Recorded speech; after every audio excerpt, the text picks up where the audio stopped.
Good morning, everyone. I'd like to welcome members and guests to Thurrock's Health and Wellbeing Board. I may actually, before I start formally, I'd like to welcome Councillor Morris Cook to her first meeting of the Health and Wellbeing Board, and I look forward to your contributions to the board. Just a reminder, this meeting is in person only, but it is being streamed online for residents and others to watch. I'd like to just remind everyone we are using a flagging system just to make sure we stick to time. So as usual, you'll be able to see Darren with his flags giving you warnings to how long you have left.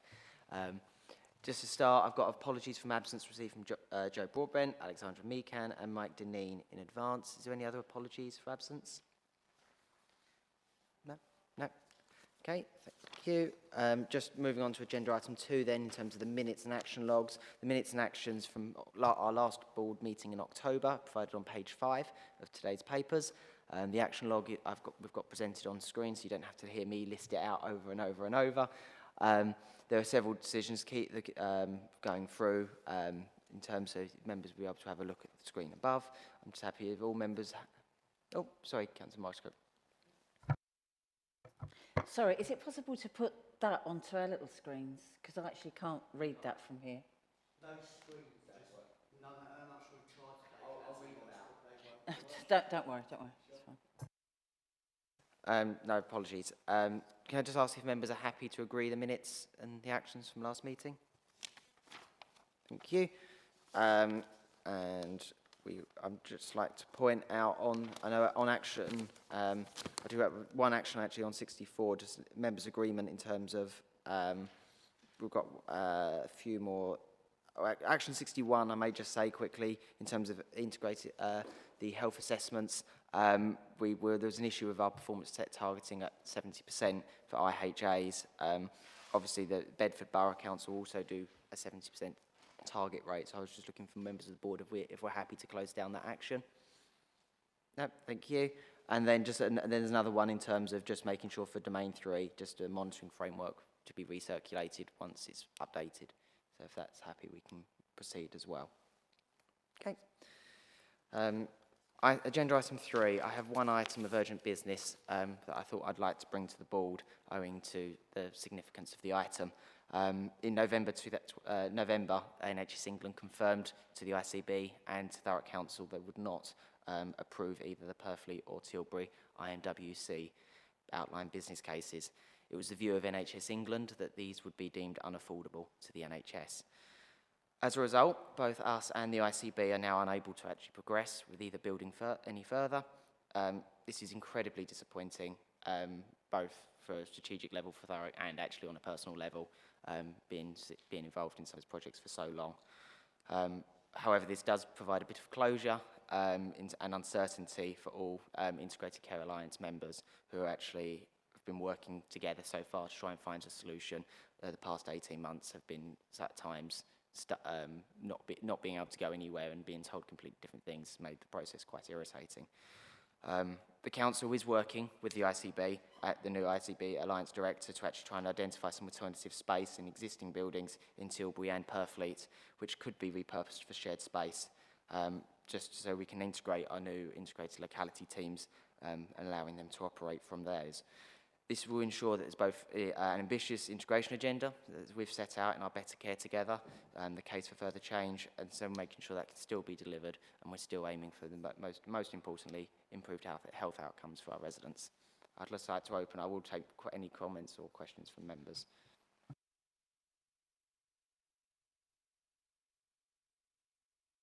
Okay, thank you for bearing with me for this item. Agenda item 4, any declarations of interest any member would like to make?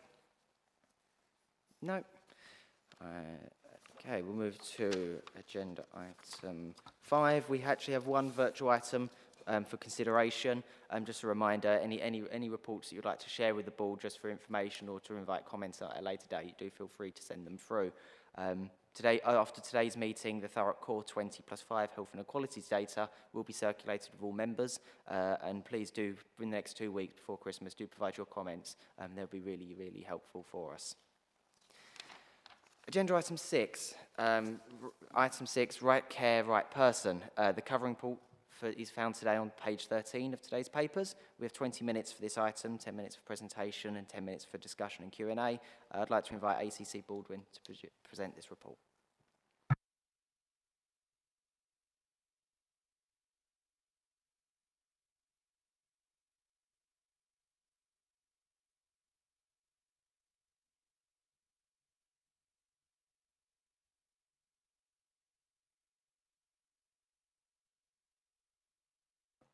Is that better?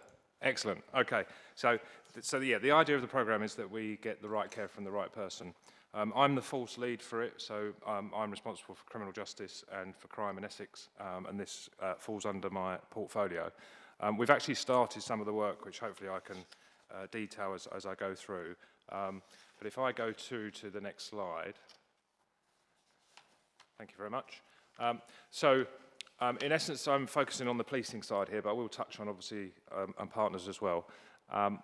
And it's worth reminding ourselves what the purpose of police is and why we're here. And we have kind of 4 key responsibilities, and the first one being protecting life and property, preventing and detecting crime, and then maintaining the King's peace, more commonly known as maintaining public order.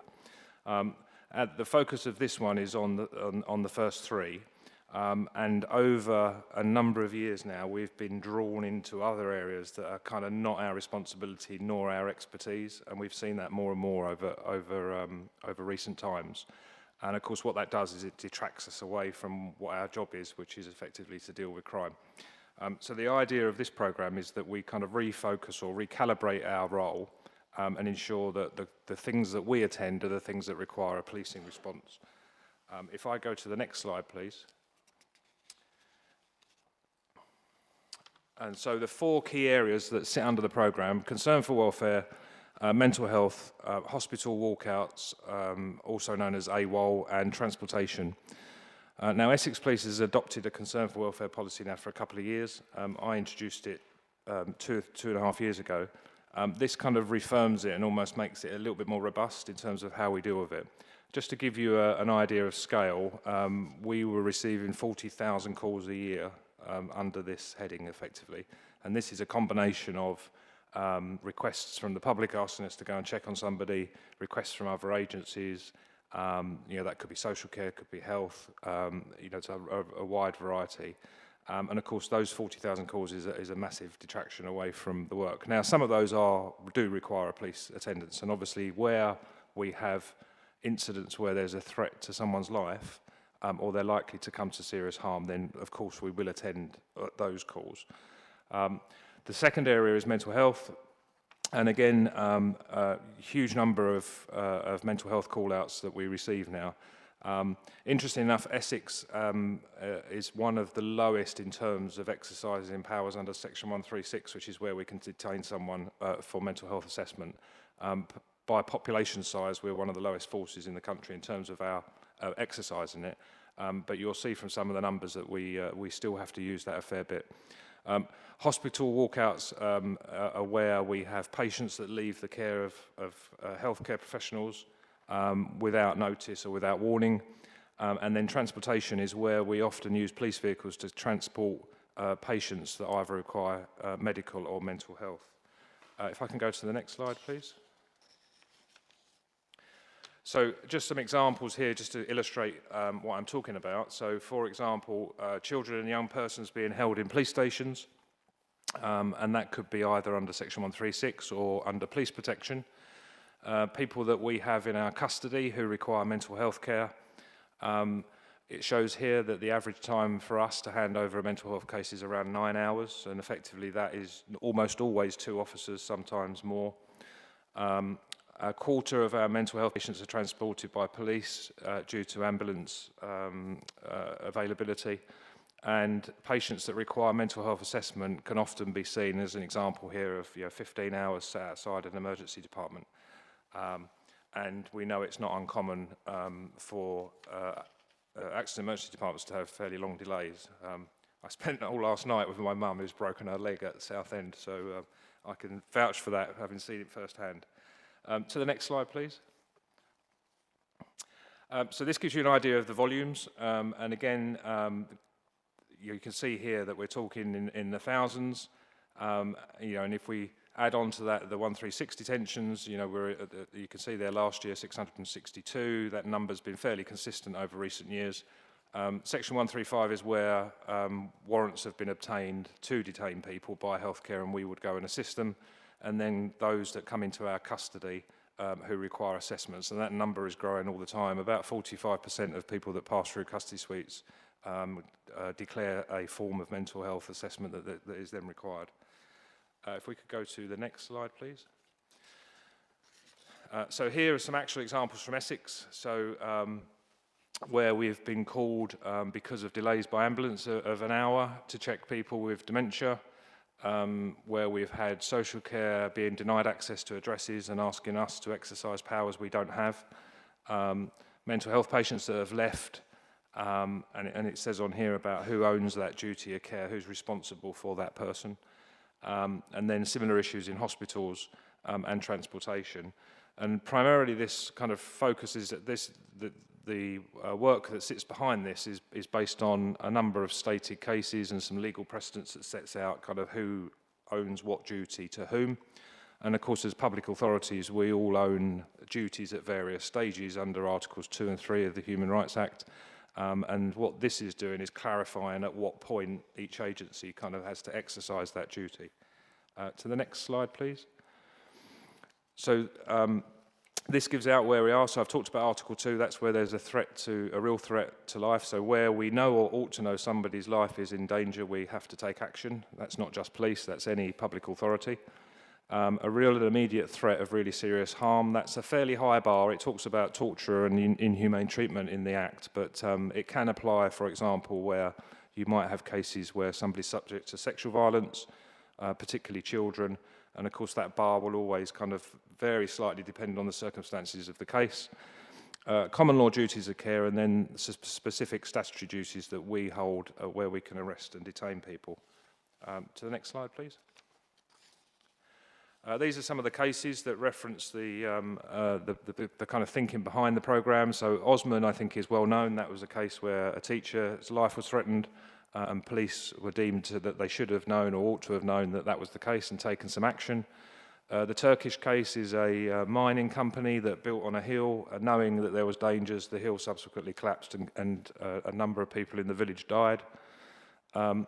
Shera is a case where we were contacted to check on someone's concern for welfare, and that case clarifies actually that the police didn't have a duty of care there, but once we accepted the call, we did. So it's that point that you agree to take it. And Webley versus St George's Hospital was an individual where the hospital were held to have a duty of care over somebody that was in their emergency department who had run off and jumped over a wall and then was seriously injured. In the detail of these cases, it kind of explains the legalities around who is responsible for what and when. If I could go to the next slide, please. So here it kind of clarifies the principles that we're working to, in so much as that members of the public have the right to receive the right care from the right people, that police should concentrate on policing, and understanding where our legal duty to attend. So at what point do we exercise powers? To the next slide, please. So this is the kind of phasing, if you like. Concern for welfare has been ongoing for some time. We have obviously started to accelerate this in light of this programme, and so that's now currently working. I can tell you that between July and November, we removed 1,000 incidents out of our demand. So this is the kind of volumes we're talking about. Mental health work has been extensively kind of examined over the last couple of years, and we've had a lot of good progress on that already. The area that it kind of strays into more now is where we have people that leave the care of mental health professionals and who should do what at what point. And then in the new year, we're looking at those that leave general healthcare facilities and those that require transportation. So, for example, where someone requires urgent medical care and an ambulance isn't there, we don't have the skills or training to be able to treat that person. And therefore, if we then take them in our police vehicle, that poses a real risk to our officers and to us as well. But clearly, as I said right at the beginning, the threat to life, if that threat to life exists, or the threat of serious harm, then we will intervene. This is more for cases where there are delays or agencies aren't able to take out their responsibilities. So the next slide, please. So this kind of just reaffirms where we are in respect to this. So welfare checks conducted by the right agency, and this ensures effectively that we only use policing for policing purposes. And I suppose a good example here is where we're involved with children, and particularly vulnerable children. If they've not committed a crime and they're not at risk, introducing a uniformed police officer into that environment kind of almost presents a sense of there's something wrong, and that's what we need to try and avoid. Policing be involved where we don't need to be. Next slide, please. So this is around the handover, so how long it takes us, so when we do exercise our powers, how long does it take other agencies to then be prepared to take over that individual? We've actually shortened the time in the last 12 months from 12 hours to 6 hours, which is really good progress, but we still see examples of where there are longer periods of time. But the numbers that are handed over very quickly are now starting to increase. So it is improving, it's just taking time to work that through. And we're grateful for EPUT and others to their help to get that in place. Next slide, please. So objective 3 is around missing people. So it's the police's job to find missing people, and that's quite clear. But there are certain responsibilities that others have before they come to police. So, for example, a child leaves a care home. That care home has responsibilities to do various checks to find out where that child might be. We are often phoned because the child has rung and said, I'm going to be late, so there's clearly not any risk, and the care home hasn't done anything to kind of pursue that. And we will be much firmer around, have you done your things before we start to involve police? Next one, please. Number 4 is around emergency departments, and this is a fairly frequent occurrence where people are in A&E who might have been booked in but then subsequently leave.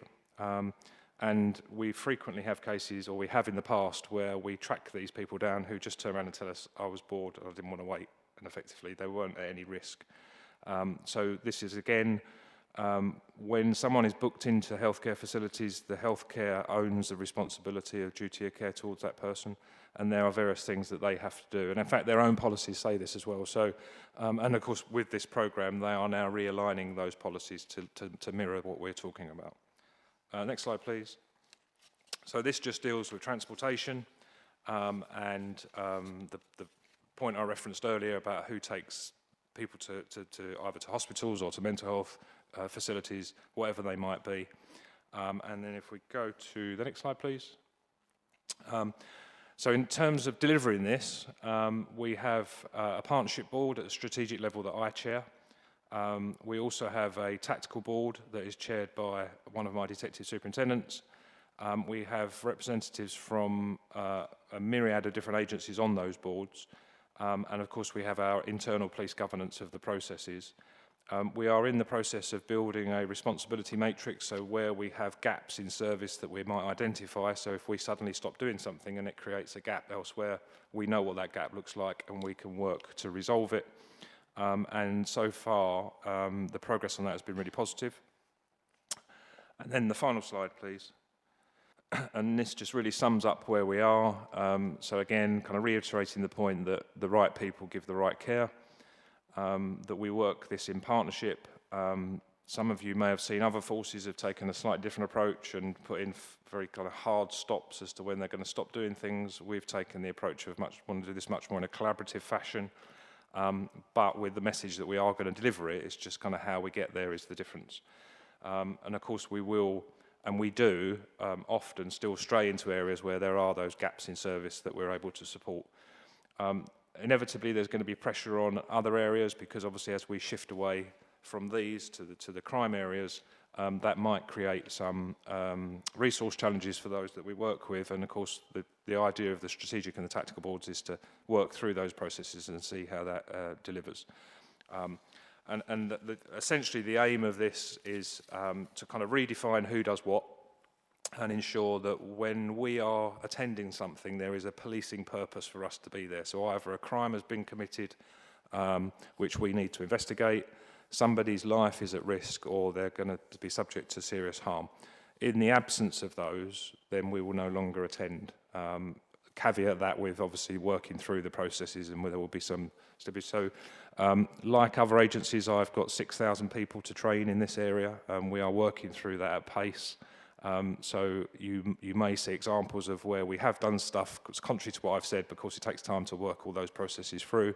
And our request from partners is that, and I'm sure if I was to discuss this with agencies, and I have done, they can equally provide examples of where they have been contacted by people for stuff, and I'm sure the council is not immune to this, where people come to you for things that they can either self-help with or not really our responsibility, and it's how we signpost those people to the appropriate places, rather than using resources that we could better employ to reduce crime.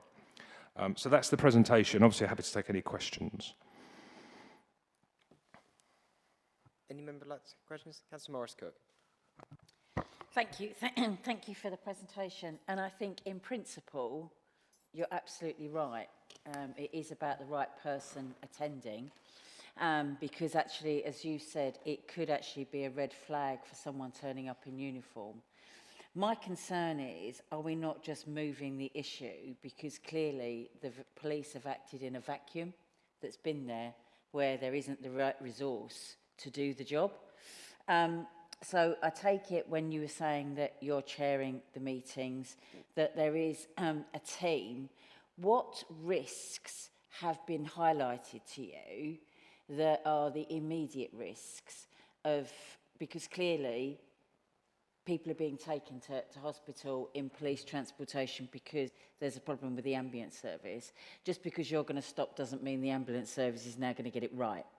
And is there a time period on how they will get the right resources, and how will they, budget-wise, have the right resources to fill the vacuum that you have been doing, if that all makes sense? Yeah, that's fine, and you're right, and that's part of that responsibility matrix, is to identify those gaps.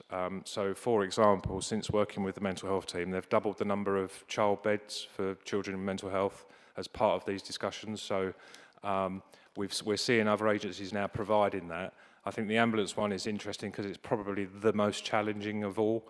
And I think here where what was happening was generally, if an ambulance is going to a life-saving incident, they generally do go.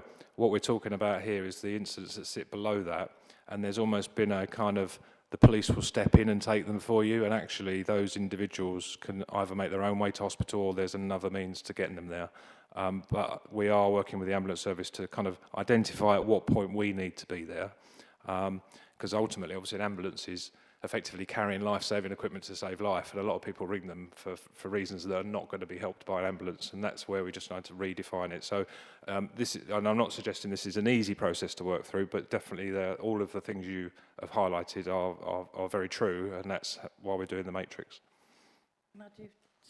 And this is all very well, but how are we going to educate the public on lots of things, really, of what to expect, what not to expect, and probably the primary thing is why to go to A&E and where you shouldn't. So how are we going to educate the public to understand that just because a police officer is not attending doesn't mean you're not important, but it's going to be the right agency that's going to attend? Because it's all very well getting the agencies involved, but we need to actually get the general public to understand what we're trying to achieve here. No, and again, they are really valid points. We have media strategy running alongside this. So recently, Channel 4 did a documentary, did a news item on this very topic.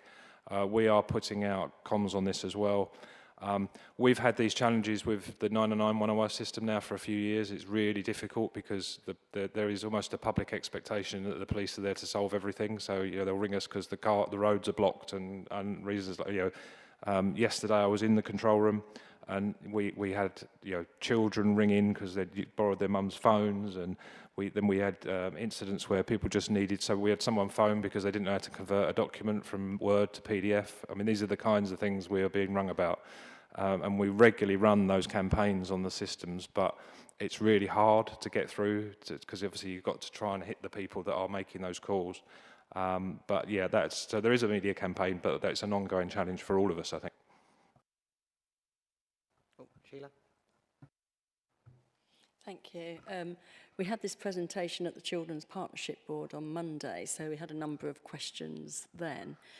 Just to put onto this board as well, I want to be clear in terms of children's services that police are statutory partners, so safeguarding is the business of police officers as well as fighting crime, etc. So I just need to be really clear that that's still the same. So some of the issues we raised was about making the threshold decision. So when the call comes in, I think I understand that it's call handlers that will take that call and make that decision. So we had a bit of concern about what if we don't agree. So if we're, I'm talking about children's services, if we ring up and say we think there is a safeguarding or an immediate risk to a child and we need the police to come with us because you have powers of entry in the way that we don't, and a call handler says, no, I don't think that does meet the new rules, you know, we want to be able to say, who would we, in that moment, say, we'd like to challenge that decision, and how quickly will that happen? Because we don't want to put any children at risk by having lots of conversations about, does this meet the decision? I think there's sometimes it's in the wording welfare versus child protection, and quite often those words are used interchangeably, so it will mean that we have to be clear when we're contacting you, because sometimes it's not apparent that there's a risk to life until you access a property. So if we've got a child on a child protection plan, we can't get access to that child. This has happened fairly recently, certainly in Thurrock, and we have had to have the police help us gain entry. And then a child has been in distress and did need immediate hospital action. So what we wouldn't want is for that to be described as, because you can't see the immediate risk, therefore it's sorry, we're not doing that anymore. So we're a bit concerned about that. And I suppose the other questions we were asking about is quite a major change in how police are practicing, and what will be the review process for that for partners so that we can feed in. So it might go really well, and it might, as I think you've quoted some figures about how already from a police perspective you feel this is having the impact you're desiring. But I think we need to feed in from a partner perspective, because what we don't want is anyone to fall through any cracks or gaps, and then there'd be some big inquiry a bit later on to say that shouldn't have happened. So I'm not sure if you have built in any formal reviews that would include feedback from partners who are sort of at the other end of this. So there's a lot of questions there, but I made some notes. So just to pick up on those then, so in respect of children, the South and Essex Thurrock child protection procedures will not be affected. So where we do joint investigations, they will carry on. Our child abuse investigation team, which we've uplifted in the last 2 years, with additional officers, will carry on as they are. So you won't see any difference in terms of that. In terms of the escalation policy, there is one. It's effectively through it. So if you don't agree with the call handler's decision, there's the next stage, which is the supervisor, and ultimately we have an inspector in our control room 24 hours a day who will be the arbiter of kind of what happens. At a strategic level, it's me, so you obviously come back to me, and people aren't afraid to email me. I've had several, so I'm happy to take those on. In respect to the statutory position, yes, you're right, we do have a statutory responsibility to be involved in the process, but within a policing context. So, for example, it's not our job to make sure children go to school, but arguably that is a child protection issue, so it's really defining the line of when the police get involved. The one about access to premises is interesting, because that is a fairly frequent event where we get contacted. And the answer here is, if there is somebody there is a threat to life or serious harm, then we have a power of entry. If there is not, we don't. So, and this is one of the challenging ones, and there's a stated case on this. I won't go into the detail because you've got time, but essentially, there are very limited circumstances in when we can enter someone's house, and the bar for it is fairly high, for obvious reasons. You wouldn't want us coming into your home for reasons unless they're really serious. So, for example, if mum won't let us in, mum won't let social workers in, we have no powers there to make that happen. We cannot, unless there is a risk to that child there, and then in that case I think there was, but in many cases there isn't. It's just purely they don't want you to see the children. The social care need to pursue other avenues to achieve that, because we do not have the power to enter.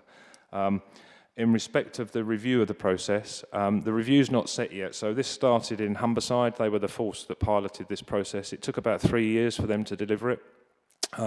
So the strategic board will continue to run, and of course all our partners are on that, so we can raise issues through that strategic board. But as with any process, we will build a review in. It's just not been set as to when that might be yet. Just to come back on the issue about whether there's a risk, we don't always know the risk is apparent until you get into the property. So I think it's, I think there is an onus on social care professionals to be clear and set out why they think there's a risk. So it's not just that we can't see the child and there's someone in the house and they won't let us in, but there's invariably some sort of history or something more concerning. And it's not always apparent. And it's the same when children go missing. You know, we might say we think they're at X place, but they may get involved in something that does end up being risk to life and limb. And I know they're really difficult threshold decisions to make, and police and social care staff are making those almost every day, aren't they? But I don't think it's as black and white or as clear as, is that a safeguard or an immediate risk to life? Because sometimes you don't know that until you get in.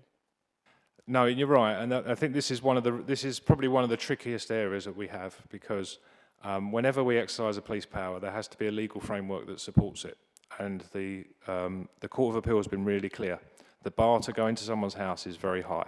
So essentially, unless something is happening there and then, or you know inside that address somebody is at risk, we cannot just kick the door in. In the case where we do, and this is about how you articulate the risk, isn't it?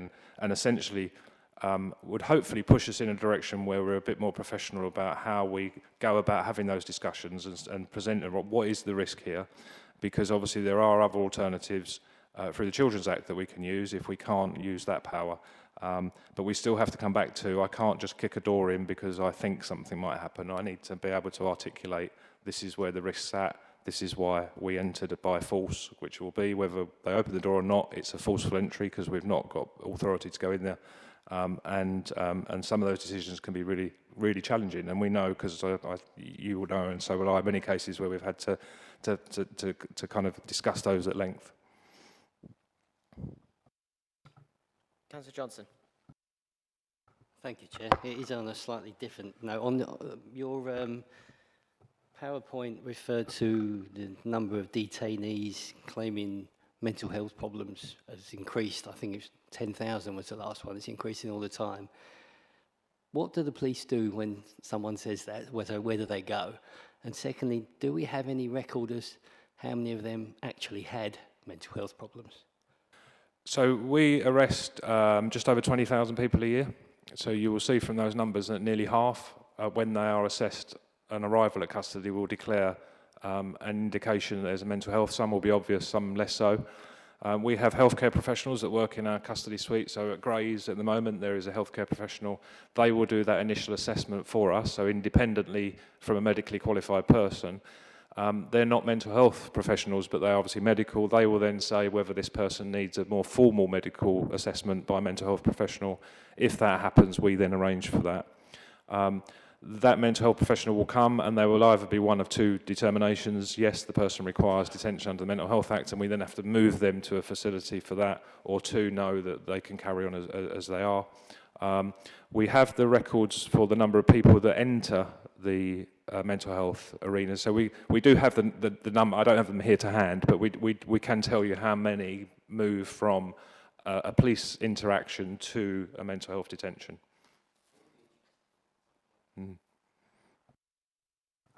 Yep, thank you. Is there any other members like to comment? No?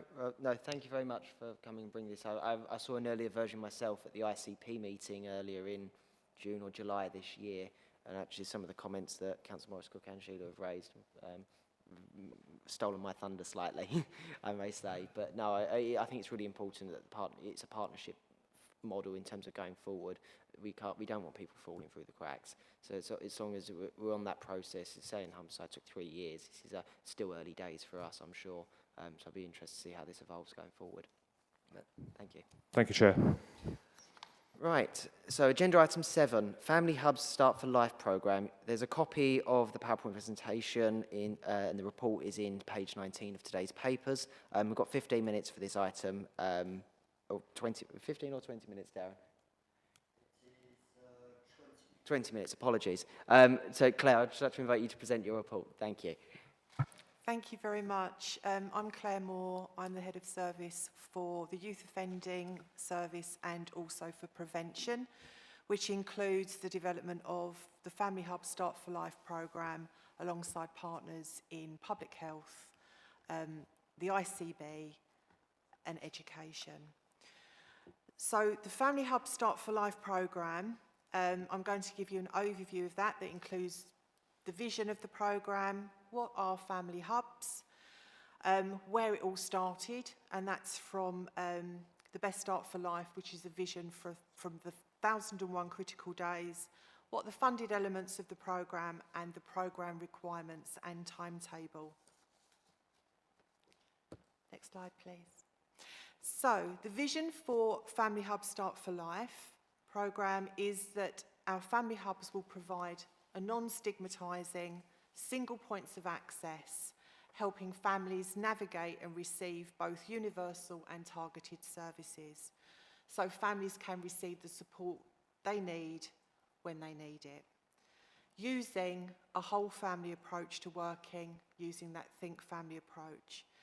And we want to work in partnership, which includes the voluntary sector and the community, faith groups and co-location within our localities in Thurrock. We want to strengthen those familial and professional relationships and co-produce the delivery of the hubs with parents and carers and young people, building on an evidence base of what works. So the Family Hub Start for Life programme is a Department for Education, Department of Health and Social Care programme, and £301 million were allocated to the programme over 3 years.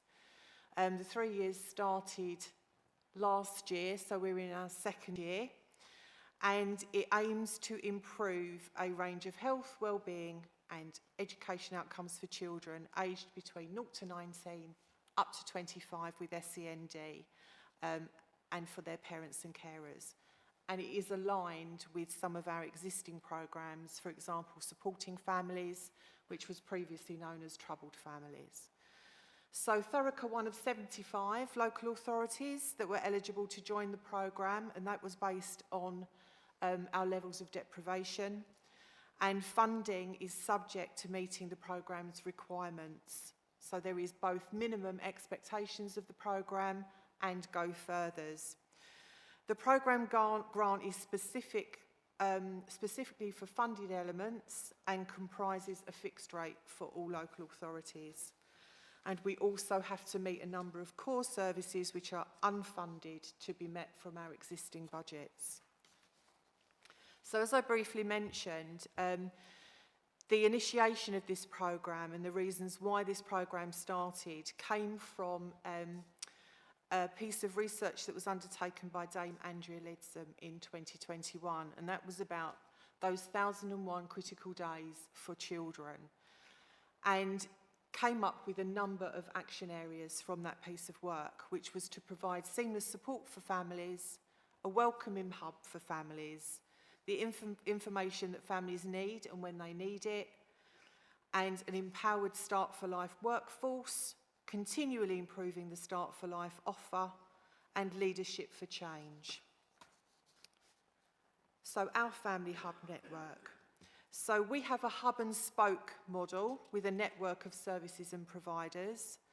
The offer has to be face-to-face, has to include community outreach, and both virtual and published offers. It's entrenched in co-production, it has to have an element of peer support, and there is a real focus on seldom heard groups, including fathers, and it has specific branding requirements. So the 3 Family Hub principles are access, so those single points of access for those universal and targeted early help services and information gateways, Connections, so services really working together with those integrated referral pathways. Families only having to tell their stories once.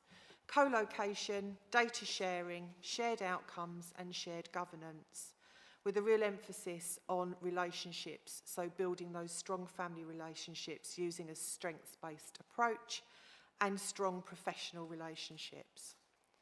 So as I've said, there are specific areas of the programme that come with funding, and they are the Start for Life services, so predominantly those for children aged 0 to 2, and they are perinatal mental health, parent-infant relationships, infant feeding, parenting support, early language and home learning environments, so those early years interventions with children to ensure that they are school ready and that any developmental needs are overcome. And that is for children aged 3 to 4.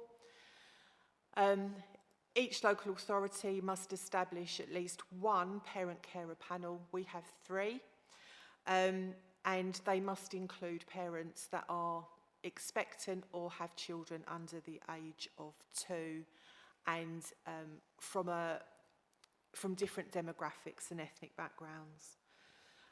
We have to have a published Start for Life offer as well as a digital offer, and we have to transform our family hubs. So the aim is to provide that smooth transition to parenthood, those development of secure attachments, and reduce the need for specialist support.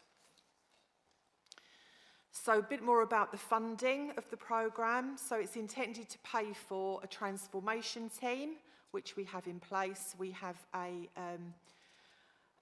2 transformation leads, one within the children's social care aspect and one within public health. We have to, it's used to fund workforce development and training, local consultation and co-production, development of that data and digital strategy, a local population needs assessment, and evaluating the impact of the Family Hub's implementation.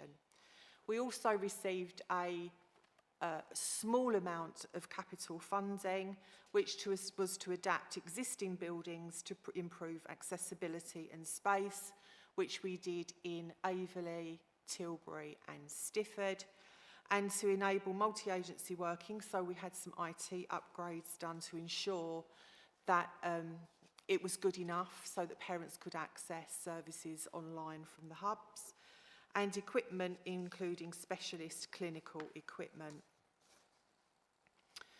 So those funded elements should enhance and expand those Start for Life services. There's the expectation that in years 1 and 2, we take those necessary steps to ensure successful delivery of the funded services.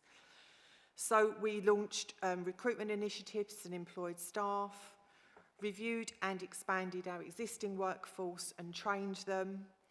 We're strengthening our data sharing arrangements.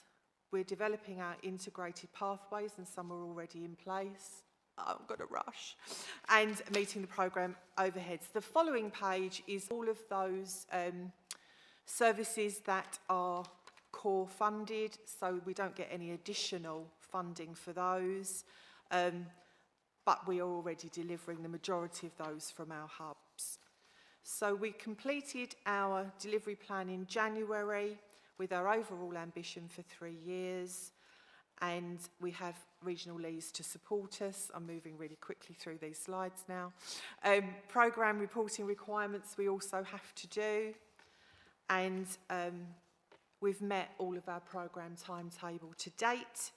And what we have is, if we just show the map, which is the next one, please, Darren, is that we have a number of family hubs within, have you got there? Yeah. Within Thurrock, and also we have a network of other assets. So within Averley, within the West, Averley is our lead hub. We have a lead hub within East, which is Tilbury, and West, which is Central, which is Stifford. And we have a number of other as I've said, other village halls, the Corringham IMWC, our youth hubs, our centres for disabled children, also delivering additional services to children and families.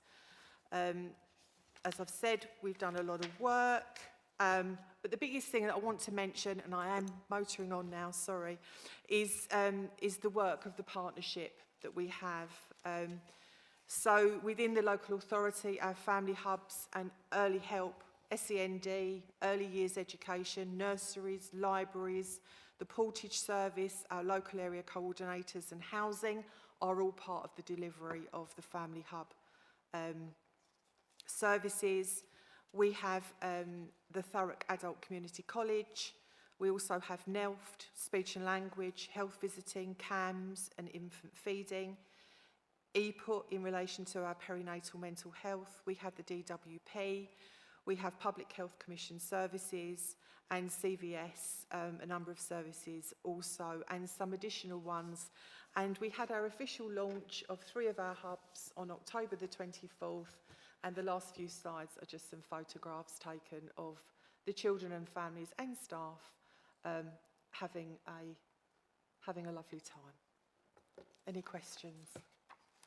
Yeah, thank you. Is there any questions from members for Councillor Morris-Cook?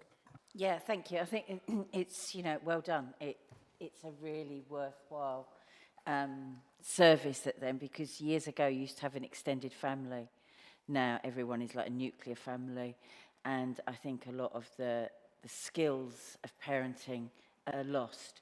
And I think, you know, if we can get I like the way you said about nutrition and things, and we can get young mums and young fathers in to help and understand that. One thing I was surprised not to say is that maybe something we could have that could go around all of the hubs is a sleep trainer, because I think that is one thing that, especially with my, you know, I've actually got 3 boys. My eldest son never slept. He never woke up in the same bed with the same person. The other 2 were great. And his son, who is now 9 months, is exactly the same. And I do talk about karma. And, you know, that is how you were, Joe. Get on with it. But actually, they have done a lot of work with sleep training. And some of it is really obvious, but it has really made a difference. And I think sometimes that can take the stress out of early parenthood away, because people don't understand how difficult it is when you don't have sleep, because everything then things, and then you've got on to being careful with your children and everything. So I think if we could invest in something like that, and it's not difficult, but it's a specific program that absolutely makes sense, but you don't realise it. I think that could really help. But I think, you know, well done. I think it's wonderful to actually see, especially when we're cutting everything, because there is no money, and that we are still able to support what is needed. So thank you. Thank you. Just to say about the sleep training, we have a number of parental outreach workers that work from the family hubs. They were formerly our children's centres. They are able to do some outreach support to families and work with them on sleep. We also have groups. A new parenting programme that's come online with the initiative is Triple P, Baby and Us, and that is for brand new parents, and actually that has an element of sleep and how to encourage your child to sleep, so it is covered. Yeah. Thank you. Sheila? Yeah, and thanks for that, Claire. I mean, it is an amazing initiative. You know, we are very lucky that we've got the additional funding, because it's grant funded, so it's coming straight into the service and is being used to develop these services. But I also think it's sort of part of where the council's going in terms of how we're going to be delivering services, real focus on prevention, real focus on outreach, and, you know, trying to support families, parents, children as a need arises. So I think this is a really great example of that, and great partnership working. So it isn't just, although it's based in children's social care, this is not just children's social care. It's very much about the community and other agencies. So fantastic work going on there. Well done. Councillor Johnson. Thank you, Claire. Thanks, Chair. Thanks, Claire. Yeah, it is a wonderful thing to look at. It really is, and it's obviously going in the right way. And I totally agree with the sleep training, because my own grandson suffered the same, and it's my daughter has actually spoken to people, and it's really helped. Just one question: the parent carer panel. How does one get on it? 'Cause I mean, there doesn't seem to be. Or maybe that's just not in the report yet. But how do you do that? How will you get that out to people? In two ways, actually. We've got a Start for Life website through Ask Thurrock, which asks parents if they would like to be part of the parent-carer panels. We also have a parent-carer panel coordinator who is out, not easy to say, she's out in the community meeting with parents and asking them if they would like to become part of the group. Been really successful. We've got one in each of our localities. It includes everything that we've been asked to include by DfE, and we've also now got a dads group as well, which is something that we've aspired to have for many years, but we're really pleased with the way that we've managed to develop those panels. Councillor Rigby. Thank you, Chair. Thank you for your report. So with regards to the preventative care that's coming on, how is your nutrition training linking up with the sort of work that's been done to try and reduce obesity in children? I'm very much involved in that steering group, and our staff have been trained on the new Henry initiative, and we're also linked with Busy Bees, and so there's really good partnership working and delivery on the weight management and nutrition aspects. Any other member? No, just a few comments from me then, really. I'm really excited, actually, about some of the work that's going on here, the partnership working, venture model, as Councillor Rigby's touched on, but actually just some of the outreach into the community. And it's really changing the way that Thurrock delivers its services and the model we're trying to aspire to. I think in the mention about nutrition, especially with Busy Bees and the Henry programme, that I met with them a few weeks ago, and that was a really, really impressive session actually about what they're trying to do and the work they're aspiring to and some of the services they provide. So I think it's an absolutely fantastic programme. I think I've got a visit booked hopefully soon, so I look forward to actually popping down. Anyone's welcome. Thank you. And on that, then I'd just say the members recommend to note the update and provided their comments and feedback. We all agreed? Sorry, rather than noting things, could we just make a comment that we're really encouraged by what we've heard rather than just noting it? Because I think it's important to give the accolade to people that have put such a lot of hard work into this, rather than just noting it. I just think it's really cold. No, Darren, did we able to minute on that properly? Yeah. Thank you. Just before I move on to agenda item 8, I did amiss of my fault personally not doing the recommendations properly for item 7. Do apologise. Item 6. Sorry, I will roll back just to say that. Going back to the report for Right Care, Right Person, that all agencies consider how to support and implement the Right Care, Right Person programme, both as individual organisations and as multi-agent partners. Are we agreed? Thank you. And all agencies consider appointing strategic and tactical leads for the programme development across the system to support Right Care, Right Person. We agreed in that? Thank you. Apologies once again. Moving to agenda item 8, we have an update for the integrated neighbourhood teams. A report has been provided in page 41 of today's papers. We again likewise 20 minutes for this item. Margaret Allen, would you please present the report? Yes, thank you, Chair. Morning, everyone. Margaret Allen, Deputy Director for Thurrock Alliance in the ICB. Wanted to really give you an update on our integrated neighbourhood team developments, although in Thurrock we're calling them integrated locality teams, because the residents of this borough and organisations in the borough actually work on locality basis already. It makes more sense to just use the same language. So if I could have the next slide, please, thanks.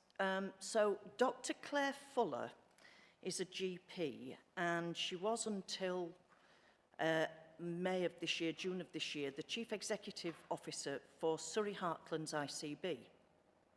She was asked by the Department for Health and Social Care to carry out a review of primary care provision across England following the COVID-19 pandemic, to establish a sort of state of the nation report, and it was entitled The Fuller Stocktake. And one of the key recommendations in the report that she made was to create integrated neighbourhood teams, integrated locality teams. Now, the interesting thing that I found when I went to a meeting that she spoke at, she gave some information about some of the background work that she'd done in pulling the report together. She looked with her staff, she looked at the population of Surrey Heartlands, and they identified the patients with the highest complexity of need who were likely to be urgently admitted to hospital. They went through the 600 cases. Thank you. They went through the 600 cases, and when they reviewed it, they found that in 1 year, those 600 people had had 1,800 presentations in A&E, 450 outpatient appointments, 400 inpatient stays, and I've deliberately left the last number blank because I just wanted to offer anyone in this meeting, if you wish to hazard a guess at how many GP contacts were made with those 600 people in 1 year, would anyone like to hazard a guess? 3,000. Sorry? 54,000. I did some playing around with the numbers, and I'm quite happy for anybody else in this meeting, or public health colleagues in particular, to tell me if I've got these numbers wrong. But in terms of Thurrock residents, bearing in mind that Surrey Heartlands has a total population of 1.1 million and Mid and South Essex has a similar population of 1.2 million, if you bring those numbers down to Thurrock, we are looking at around about 89 Thurrock residents who in 1 year would need just over 8,000 contacts with a GP. Could I have the next slide, please? So I've also been doing a bit of looking around different reports, and there was one that I particularly, stood out to me, which is a University of Manchester study that was done in 2021 that found that 40% of attendances at GP surgeries are those frequent attenders. And many attendances are not actually for medical reasons, they're for social and societal reasons. And given that Thurrock is one of the most under-doctored areas in England, I find the numbers, whether you talk at the larger population level or at the Thurrock population level, these are really alarming numbers. And it's not surprising that one of the things that she recommended to central government was actually we need to change how we work on the ground with local people. We need to not have GPs in primary care segregated from the rest of community health and social care and voluntary sector services and so on and so forth. So it's really not surprising that INTs were part of the key recommendations. So current working arrangements, they are changing. We are in the midst of the change, but current working arrangements across the system have tended to reflect a more traditional approach with large numbers of referrals between services. So you get what's called handoffs.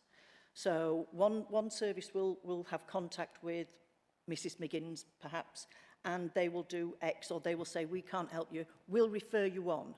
And so Mrs. Miggins gets passed around various different services instead of, I suppose in a way similar to what the police were saying, the right care at the right time by the right person. Next slide, please, Darren. So the first thing that we did in response to that, because this is a national programme, and the first thing that the ICB was required to do was to set a framework for how primary care networks and GP practices within those primary care networks can respond to elements of the fuller stock take, and in this instance, the INTs. So there are some key principles within that framework. There are, and these aren't all of them, but these are some of the ones that I wanted to pull out and draw your attention to. Neighbourhood-based boundaries should be recognised in the community. They have to be based solidly within local communities. As Thurrock has got 4 primary care networks, it was agreed there should be 4 INTs. It makes sense. Each covering the same area as the PCNs do currently.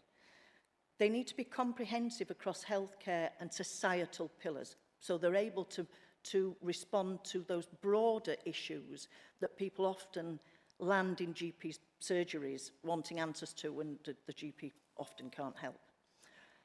The INT design must be co-created with local communities, fostering shared ownership and a strategic alignment. So a ground-up approach is the only way to get them to have any purchase and to be sustainable.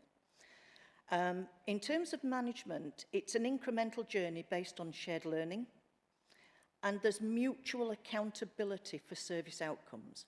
So it is that shared accountability and that shared ownership. And in terms of workforce, investing in the workforce, in developing and enhancing skills, competency and capacity within the INT is one of those key pillars to creating what we hope will be sustainable integrated locality teams. Next slide, please, Darren. There's a list of our stakeholders. I won't walk you through all of that. There's a lot of information on there.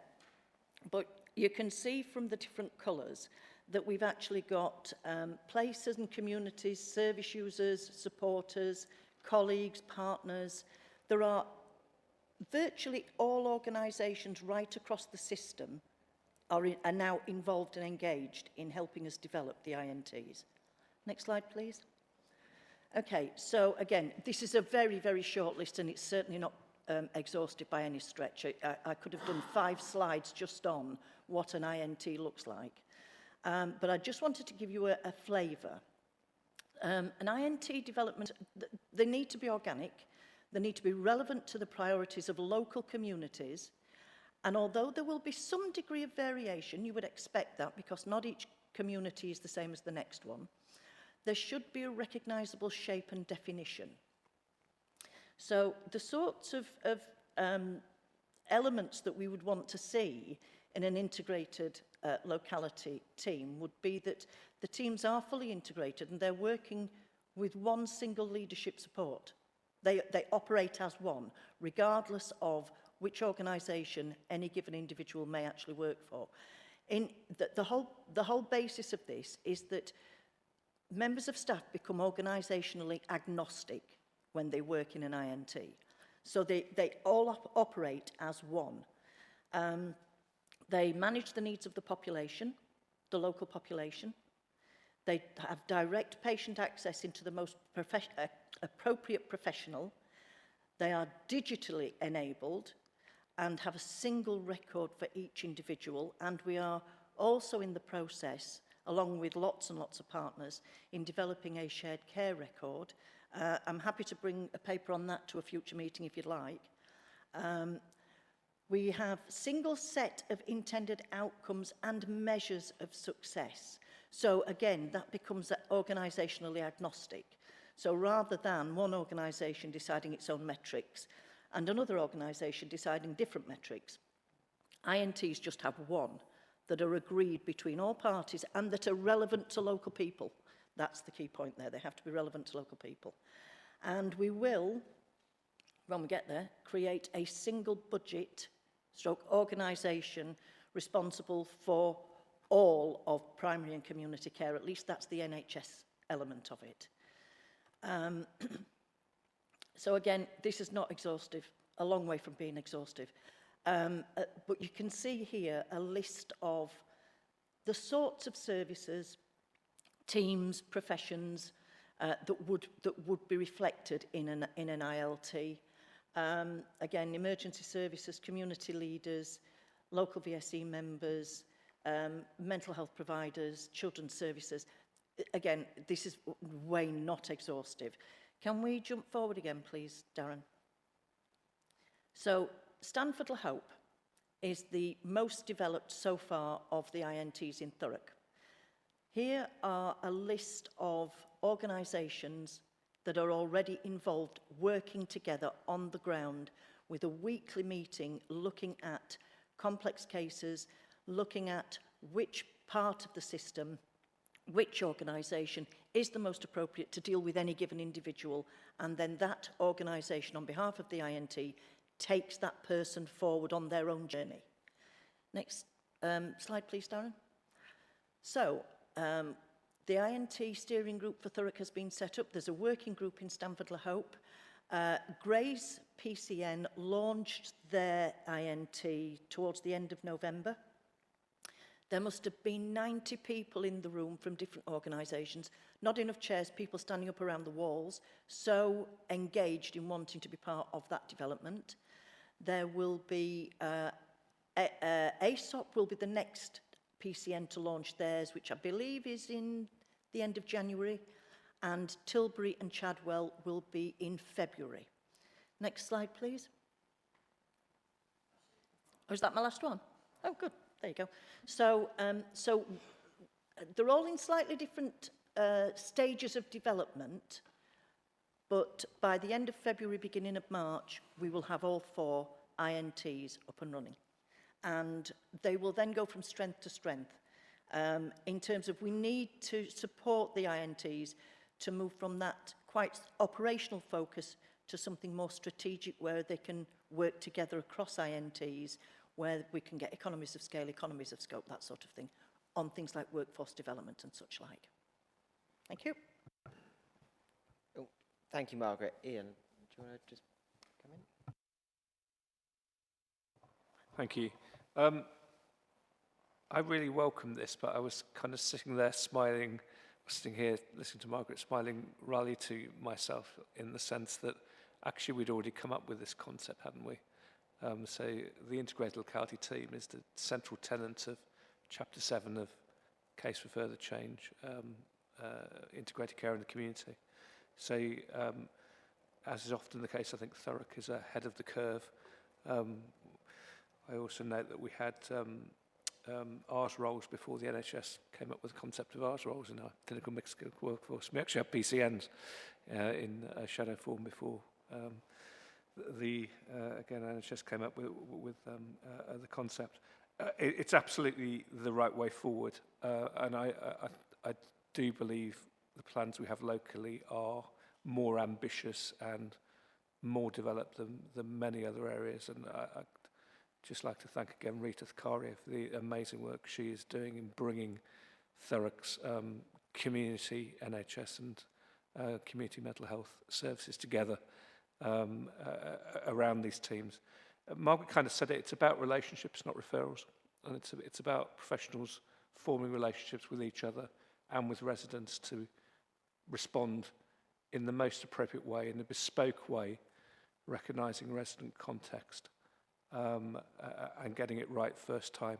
And by doing that, we will, in my view, massively reduce failure demand where patients bounce around the system, and the statistics you put up for Surrey, I think, really demonstrated the potential, actually, to prevent failure demand in terms of this approach. I just had one comment and one question. So the comment that said, really welcome if the NHS is interested in creating single budgets. I think that's our utopia, and that's the bit we haven't been able to crack.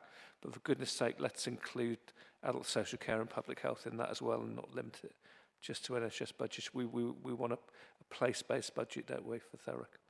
And then just on the governance, I should probably know this, but I'm just checking we're not creating a parallel governance structure, so we're using our existing governance structure that we set up through Case for Further Change. Okay, brilliant.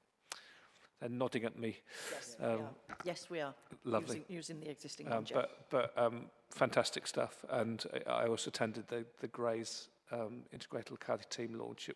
It made my week, actually. The energy in the room was amazing. And what was really palpable was a distributed leadership that professionals across a range of different teams and organisations, including the third sector, were taking ownership for building this. And I thought, God, we've really cracked this. Thank you, Ian. Can you hear me? Can you hear me? So absolutely, we're using Chapter 7. We've got the Integrated Locality Working Board, which feeds into Better Care Exec and then into Thurrock Integrated Care Alliance. So this work sits underneath it. What we're really keen to do, though, is we're reviewing our structures and governance early next year to actually ensure there's no level of duplication, because that would be against all our values and what we're doing on the ground. We were in a very fortunate position because actually, as Ian has rightly said, as has Margaret, that we already had the relationships and we'd already had the 4 localities working for some time following our first case for case for change many years ago, and that's why I was nodding to Mark, because we've been on a long journey together.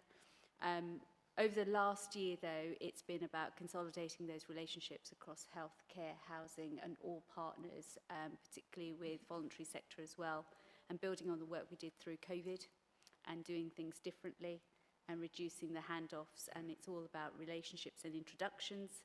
So actually what you now see across a number of our sites is individuals actually having the conversation, moving around a building to have a conversation with an individual rather than making a formal referral as the first conversation. But what we're now moving more towards is how do we ensure that individuals do not have to wait for a multi-professional MDT. They have the opportunity to just press the button and actually connect with individuals, the right people. So we've created the infrastructure, so it's really simple things.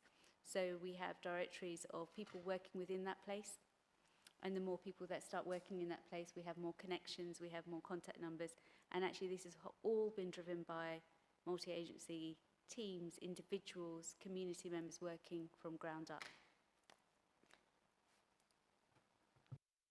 Yeah, sorry, just one other thing I forgot to mention. Sheila alluded to this earlier in terms of the family hubs, but this dovetails beautifully into the new council operating model and the locality operating model. It is exactly this.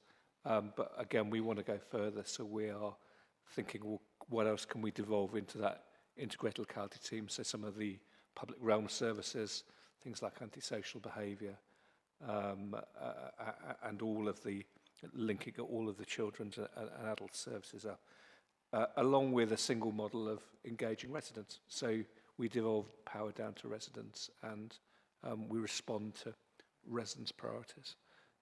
So I think it couldn't have come at a better time for that. I've put on record for my thanks as well for this. There's a really good structure here coming along, from what building on the building blocks laid and actually developing that further. I know my counterpart in Southend is envious of the system we've built here in Thurrock so far. He was sitting next to him at our ICP meeting. He looks at some of the frameworks we're building and some of the connections and relationships that we actually just have. We pick up a phone and we talk to someone. We don't do a handover. It was a complete step change for him. He's very excited. He wants about some of the great work. So actually, it shows the strategies and the things we've built here in Thurrock are actually something that people actually want to adopt. They want to build on, and I think that's absolutely brilliant news for all the work of Ian, Sheila, and Margaret and Rita. All your teams are doing really together to actually drive that further. Is there any other member wishing to comment? No, so I'll just say that the progress, just go to the recommendation, the progress in establishing the integrated neighbourhood teams is replaced noted with welcomed by members of this board, and the board are happy to provided their feedback. Are we agreed? Agreed. Agreed. Thank you. So moving to agenda item 9, Better Care Funds 2023-25, quarterly report, quarter 2.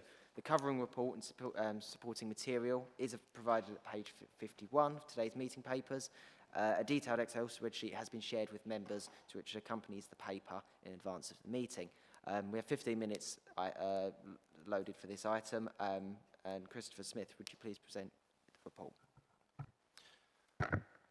Thank you, Chair. Yes, as you say, a short report on the progress of the Better Care Fund plan for Thurrock, and in particular presenting the second quarterly report for the year, the quarter 2 report for the year.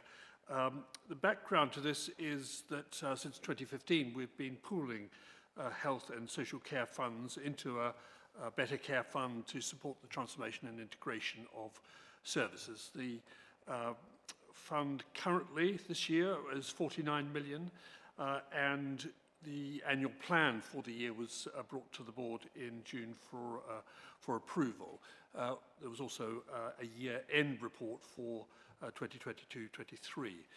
This quarterly report will be coming in future. It's a form of report which was previously in place, last presented in 2019 and reinstituted this year. The report is timed to reflect on the previous quarter, so this takes us up to the end of September. Unfortunately, the reporting deadline is the end of October, and so it's rather difficult to time the submission of the report with a presentation to the board. So we're coming to you for a sign-off rather late, unfortunately, for this today. In relation to the performance of the Better Care Fund this year, performance continues to be good. We report on a number of health and social care metrics which are listed in sections 3.5 and 3.6 of the report.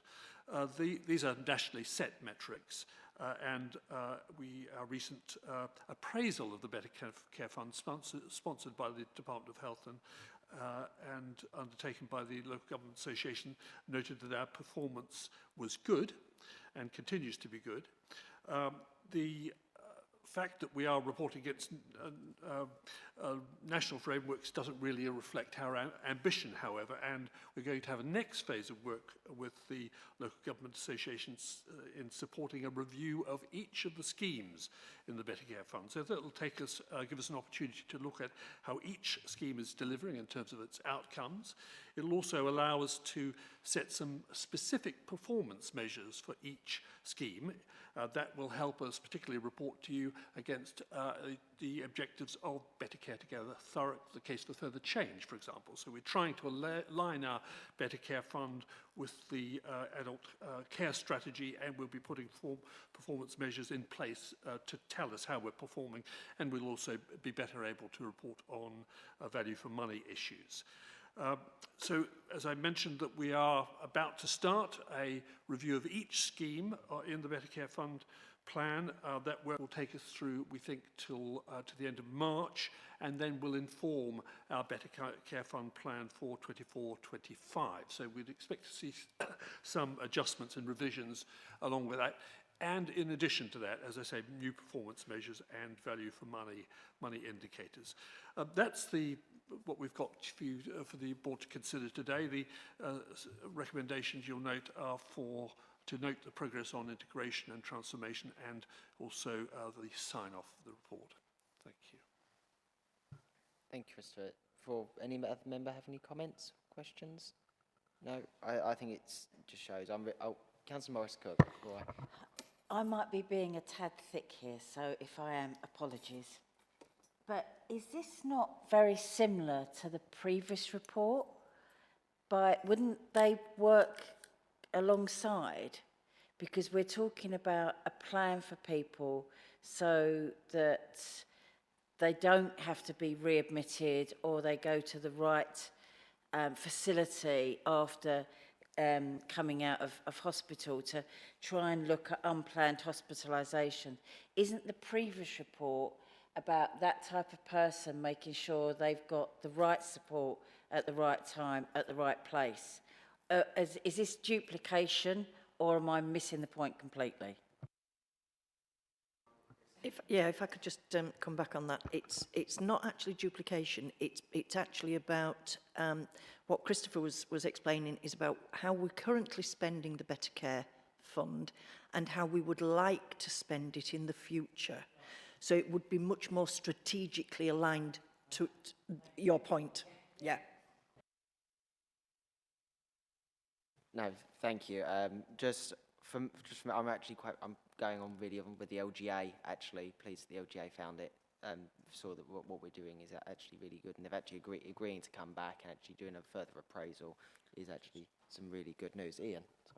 Just to come back on Councillor Morris-Cook's point as well, to know you're not going mad, and it's actually a spot-on challenge in my view. So one predates the other. So we've had the Better Care Fund for a number of years. What we need to do moving forward, and it relates to what I was just saying about being really ambitious about the budget, is it needs to act as the financial delivery mechanism that integrates the money, because that's the bit that I think we've struggled to make progress on our level of ambition with the NHS. So absolutely, it needs one plan. One is the financial delivery mechanism for the other, but we need to persuade, I think, the ICB to be more ambitious in terms of what it puts in as well. But it was a very good challenge. Is there any other members wishing to provide their comments? No. So taking on Councillor Morris-Cook, I'll remove the word no. We'll go back to we'll welcome welcome the progress on the integration of going and the Better Care Fund, and we'll look. Yes, and then we'll approve the Q2 report for the Better Care Fund 23-24. Are we all agreed? Agreed. Thank you. Moving on to agenda item 10, we have the Health and Wellbeing Strategy in Focus, Domain 5, Housing and the Environment. The covering report and supporting material is provided at the bottom of page 57. We have 30 minutes for this item. Helen, would you please present the report? Thank you, Chair. Can everybody hear me first? Wonderful. Good morning, everybody. My name's Helen Horrocks. I'm Head of Public Health for Healthy Placemaking, and I'll just introduce my colleague, Ryan Farmer. Good morning all, Ryan Farmer, Housing Strategy Manager. Thanks, Ryan. So we are reporting today on Domain 5 of the Health and Wellbeing Strategy. That focuses on housing and the environment. And we're reporting today on the Year 2 report. This has been contributed to by a range of departments and officers from across the council, and so just wanted to acknowledge the work that's been put in there. So this domain essentially recognises that health outcomes are influenced by the wider determinants of health. It's recognised why the health sector accounts for around 15 to 25% of health outcomes. Wider social, economic and environment factors also have a significant influence on the health outcomes. In particular, Domain 5 focuses in on housing and the environment with an ambition to ensure fewer people will be at risk of homelessness and everyone will have access to high-quality, affordable homes that meet the needs of Thurrock residents. The aim is to make homes and places in Thurrock environments where everyone feels healthy, safe, connected and proud. We want to achieve all people across the borough being able to access high-quality environments and open spaces. People on low incomes and living in more deprived wards will have improved access to high-quality, suitable homes and high-quality environments. We want to improve the opportunities for people who are homeless to move to better housing solutions. Next slide, please. So this domain is covered by 4 goals, which we'll go through in turn. Ryan is going to cover goals 5A through to 5C, and then I'll pick up 5D towards the end. Thank you. And to you, Ryan. Thank you. Thank you. So, talking about our first goal, about reducing homelessness and increasing the supply of affordable housing, something that's worth flagging at this point is when the Health and Wellbeing Strategy was published in 2022, 1 month later the Housing Strategy was published for Thurrock Council. It was designed and developed really hand in hand to make sure that the aims of the Health and Wellbeing Strategy were fed through and delivered as part of the Housing Strategy. What we want to achieve in this is all Thurrock residents having a secure, stable and an affordable home. We absolutely recognise the importance of this to the health and well-being of residents across the borough. There are key challenges, have been key challenges in this area for quite some time: increasing house prices, cost of living crisis now affecting affordability, local housing allowance rates. I mean, yes, now we've had an announcement that they will be reset, but up until now it's been quite a challenge. The outcome of these challenges: increase in homelessness and people at risk of homelessness in Thurrock, a greater rate of households owed a duty under the Homeless Reduction Act, and as a local authority, the proportion of households living in our own stock is quite significant, certainly compared to other authorities of a similar sort of size. Next slide, please. So in achieving this goal, one of the key elements is absolutely identifying people at risk of homelessness early. We know, certainly from a health perspective, but certainly from a housing perspective as well, that getting in earlier intervention is far more sustainable, far more effective, and far less costly as well. There's a range of other methods that we will aim to achieve this goal beyond just that. But I'll move on to what we've done so far. The next slide, please. So we had made a number of commitments for the year one delivery. First was to continue to deliver the homelessness prevention and rough sleeping strategy.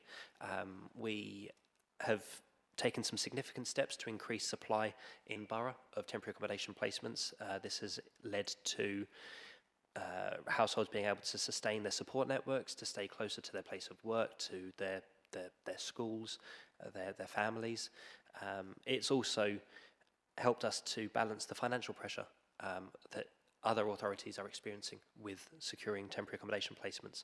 We have far greater control, we have far more influence over the condition of the stock as well, where we've directly increased our own levels of in-house temporary accommodation. Ensuring timely interventions in place to reduce and address homelessness, we are fostering multi-agency approaches more and more. I think a number of the items on this agenda so far have spoken about the increased levels of integration, and homelessness is absolutely one of those areas that we are looking to do that. So shifting our approach to households facing eviction to look at those for opportunities to sustain tenancies rather than bring a tenancy to a close. The Homelessness Reduction Act, making sure that households receive the support and we deliver the duties we're obliged to. We have embedded this into our service delivery and the team continues to deliver this. In the last 2 days in this very chamber, the team has received direct training from Shelter, a leading sector charity, to make sure that we are delivering exactly as we need to be. And then lastly, around the provision of affordable accommodation, all of their own council developments are delivered at affordable rent levels. There are a number of developments in the borough that have been delivered meeting the 35% affordable housing target, which is expected, but is something that I think we would always want to push further. And commitments for the year 2 is to commence work and develop the new homelessness and rough sleeping strategy. The existing one is due to expire. We're starting work to refresh that, make sure it is fit for purpose, and again supports the wider integration aims that we've discussed. Taking forward the system-wide approach using human learning systems principles, and again making sure that we continue to deliver under the Homelessness Reduction Act. Next slide, please. Our next item, Goal 5B, about facilitating and encouraging maintenance of good quality homes in Thurrock to promote the health of residents. Again, this is something which is very, very high on the national agenda. Conversations regarding fuel poverty, fuel efficiency, damp and mould, cost of living again, all play into this. There have been some challenges locally. Thermal efficiency of Thurrock's housing stock, for example. Although in the borough, the social housing stock is generally better than the private sector stock. But there are a range of milestones and targets and energy efficiency objectives which we're aiming to achieve as set out on that particular slide. Next slide, please. So, specific aims for achieving this goal. Working in collaboration with private sector landlords, utilising the Well Homes initiative in the private sector, maintaining our own stock, investing in it, using sources of funding and new initiatives to improve fuel efficiency and energy efficiency in our own homes.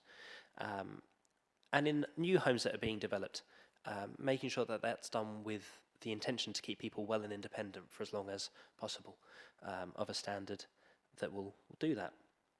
So, what we'll do differently under the strategy, again influencing the quality of private housing stock, through the housing service, but through other mechanisms that there are across the council in its responsibilities.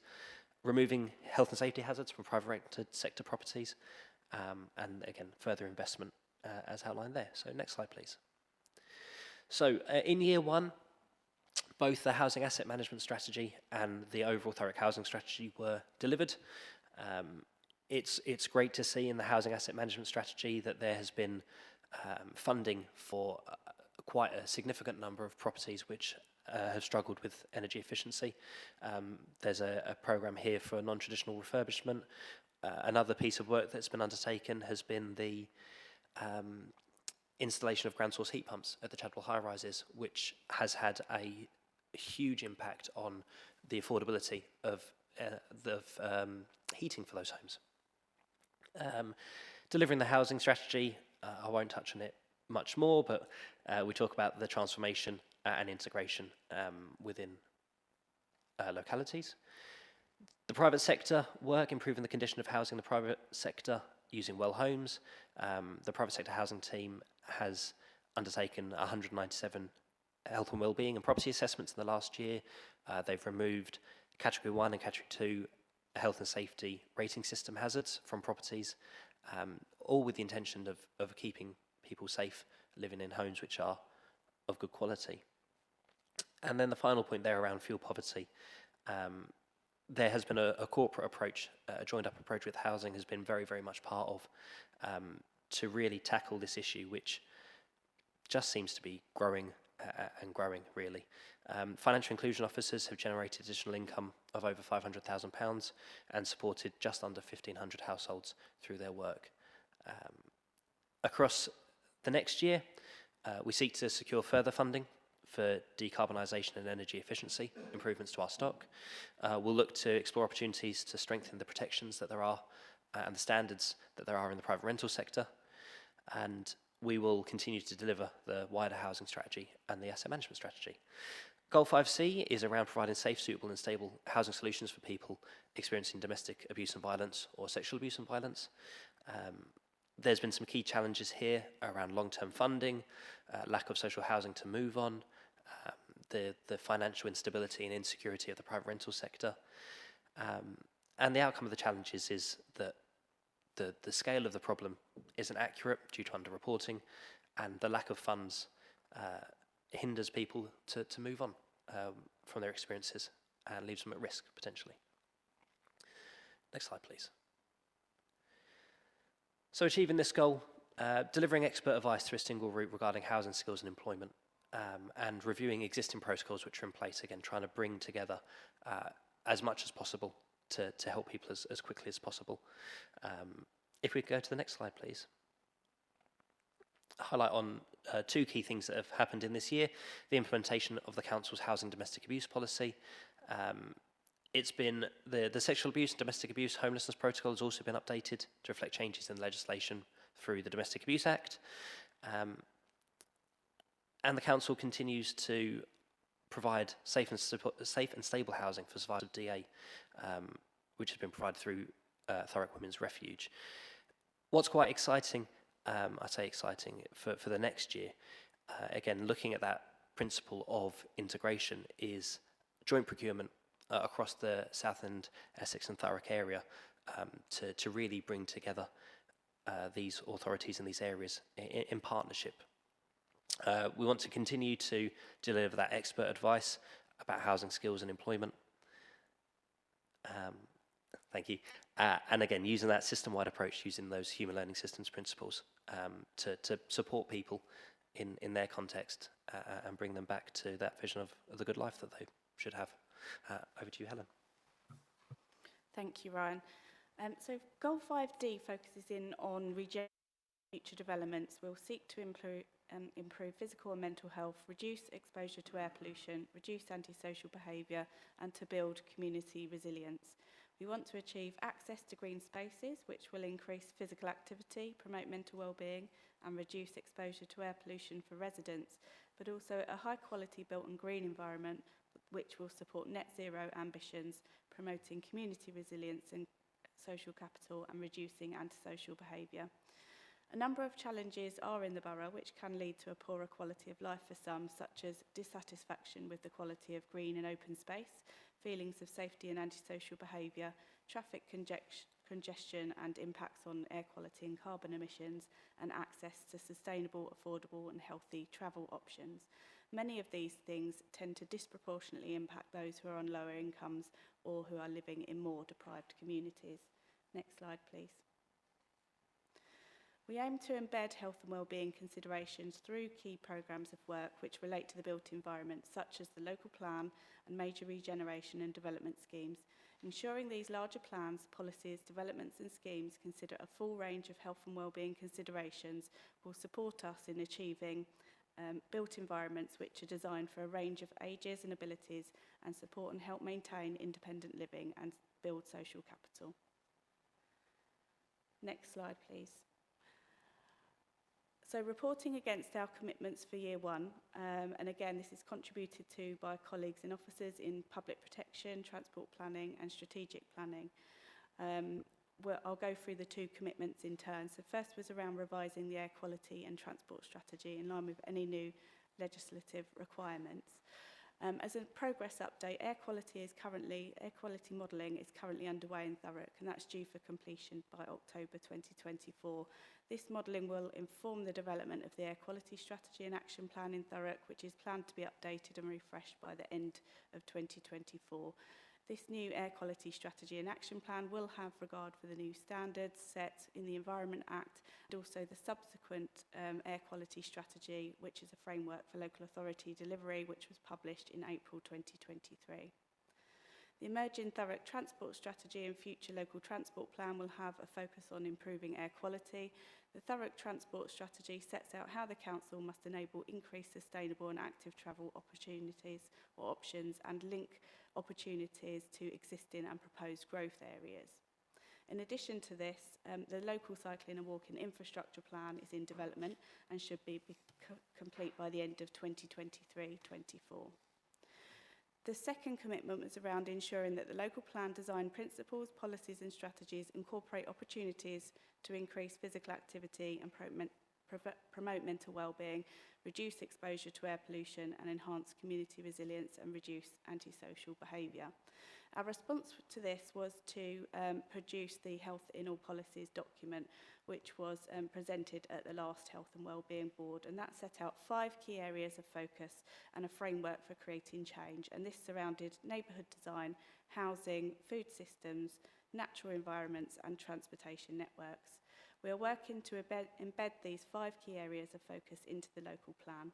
The current Regulation 18 consultation version of the local plan sets out a clear vision and a priority on improving the health and well-being of the Thurrock population.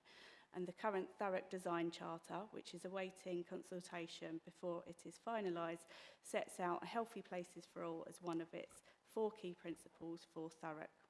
And our commitments going into the next year include ensuring we update and refresh the air quality strategy and action plan for Thurrock by December 2024. We'll continue to support the development of the new local plan and the design charter, any borough-wide design coding and any associated technical evidence to ensure that the Health in All Policies guidance is appropriately embedded, and to further develop our internal processes to require all strategic development and developments where potential human health impacts are likely to arise are to be supported by a health impact assessment. And the next 2 slides are mostly summarising the previous detail that we have been through for Domain 5 over the 4 goals. So I won't repeat that information further again, but they're there for your perusal. Many thanks. Thank you. Thank you again for bringing this, giving us an update really on where we are with Domain 5. I think really I've always had an interest, when we spoke about health and all policies at the last meeting, and the importance of actually building this into our local plan of actually how Thurrock goes forward in the next 30, 40 years. We've actually got to make sure that this is embedded, that we are giving healthy places to live. We're actually building places for people to live that are actually suitable for their needs. So I'm really pleased that we're seeing that. And I know there's going to be a lot more work going on in the next 18 months, really going forward with that. Would any other member like to give a comment? Councillor Morris-Cook.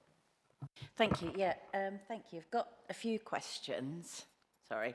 How many homeless people have we currently got in Thurrock? It's a very, very good question. The number that we have is likely to be underreported. The shifts often are. I can tell you how many households that have approached the council are in temporary accommodation, broadly. But the definition of homelessness is a tricky one. It's some detail I can provide to you later for a specific number, based on the number of people that we have open to us, for example. Because it'd be interesting if we were sort of London, you would be talking, because it's really obvious when people are homeless. It isn't quite so obvious in Thurrock. I know that there are a couple of people on where they tend to be, but it's not so much in your face. So I think it would be quite interesting to understand the scale of where it is. So that's that. The next bit is really timely, and it's, you know, huge mistake because we're talking about mould, okay, which obviously the government have jumped on the back of. There isn't a one solution fits all for mould, but mould is a huge problem in a lot of the council stock, especially in the high rise in Grays Riverside. You know, I'm dealing with somebody that's currently had their property treated and is now, and I've seen the pictures where there is water running down the walls. 3 children, been told, leave the window open, leave your heating on. I mean, no one in their right minds is going to, you know, we can't afford all of our heating bills, let alone leave the windows open. And this resident actually does leave windows open. She has now, at her own cost, purchased a dehumidifier. Whilst we haven't got a solution to mould, because we haven't, is it not something that we would look at as part of the plan to have a number of these that we could actually lend to the residents that would then possibly help and support them in drying out their property properly, that would then, you know, take pressure away from the health service? This lady that I'm dealing with, 3 of her children are constantly being admitted to hospital and different things. If we can try and help them on their journey rather than saying, leave your window open and put your heating on, you know, let's put dehumidifiers in, and I'm sure we could purchase them at a reasonable cost if we, you know, and it would take money away from other areas that we're putting into, and it would seem that actually we do care about it. I wouldn't want to live in somewhere like that, and I don't think anyone in this room would.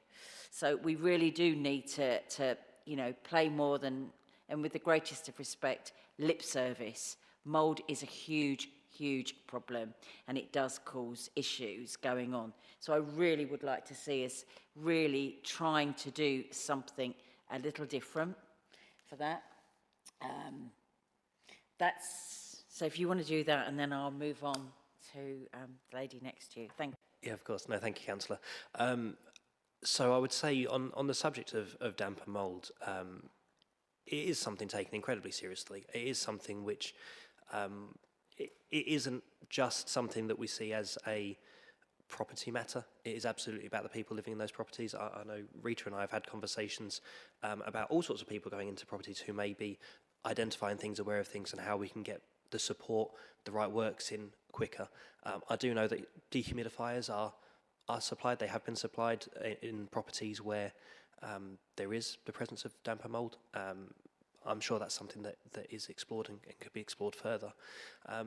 One of the significant things that I would say in terms of our approach to damp and mould, very recently, or in the recent couple of years, the Housing Ombudsman published its Spotlight on Damp and Mould report. It had a series, I think, of 26 recommendations that local authorities, or landlords, I should say, should follow. We've since taken 2 updates to Housing Overview and Scrutiny on our progress towards those. The development of a tenure-neutral damp and mould policy, regardless of who your landlord is, or if you're a property owner yourself, the support that's available. We're in the process of revising that now. So I would say that we absolutely are taking steps to make sure that people believe it is more than just lip service that we're providing. We really do recognise the impact it does have on people's lives, and it's not something we would want people to be experiencing in their homes. I think that's a point you made very well. And, you know, outside of this meeting, because it would be totally inappropriate for me to discuss who this is or where it is, you know, and I am in touch with the Assistant Director on it. happy for you guys to have a look to see if the current approach is in line with what you're saying, because with what you're saying sounds a much better approach than my resident has actually received. So really do appreciate that. Moving on. Thank you. You're safe now. Okay, that's... Thank you. We're talking about the domestic violence and domestic violence, yeah, I'm back with you. Domestic violence, we're talking about you're waiting for Thurrock to have a view of signing it off. And yet on the actions at the end, it says it's waiting to be embedded. So has it now been signed off, or is that going to be embedded once it's been signed off and agreed with Thurrock? So my understanding is that the sign-off is due and then will be... It just because it's confusing. Yeah, it says absolutely. it's going to be embedded. It can't be embedded until it's been signed off. No, naturally. Okay. I'll check the detail on that one. Obviously, it is a huge problem. And, it's something that nobody wants to see, sexual violence or domestic violence. And, there isn't. But obviously, you have got the agencies, Thurrock, etc., that have sadly got expertise in this area because of the number of people that they're dealing with. So it will be interesting to get their feedback on your strategy. Perhaps that could be presented because I think what their views will be important and things. And obviously there was a massive, like £490,000 underspend on domestic violence over the last couple of years that is now sat in the coffers. And it was mainly because of vacant posts and everything, but it is being carried over. Along with that, we'll be really interested to understand how we're going to maximise that to support people with domestic violence or sexual abuse going forward. I'll pass both those suggestions on to the relevant Thank you. service manager. Absolutely. That would be really helpful. Thank you. That's okay. Perfect. Sorry to... One more. Where we're talking about green spaces, I think it's really important to understand, and it's the quality of them. Something that I do think possibly is missing in there is allotments.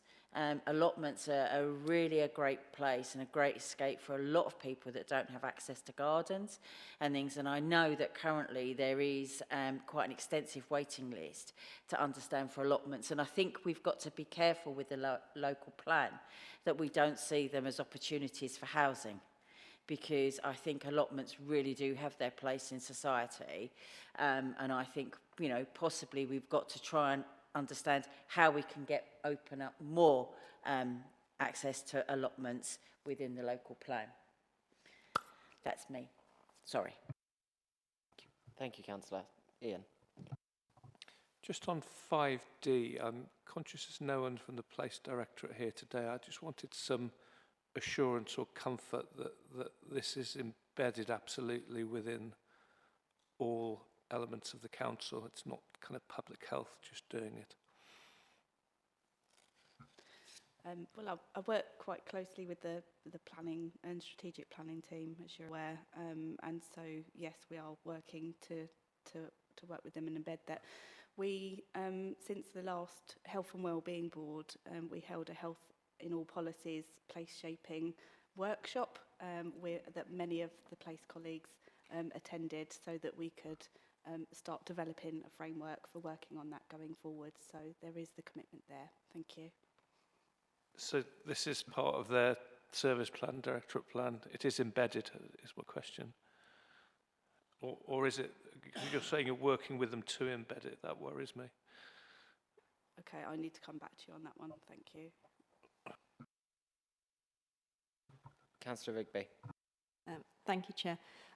Could I ask you to clarify what you mean by access to open spaces? Is that by foot, or what is your sort of definition of that, please?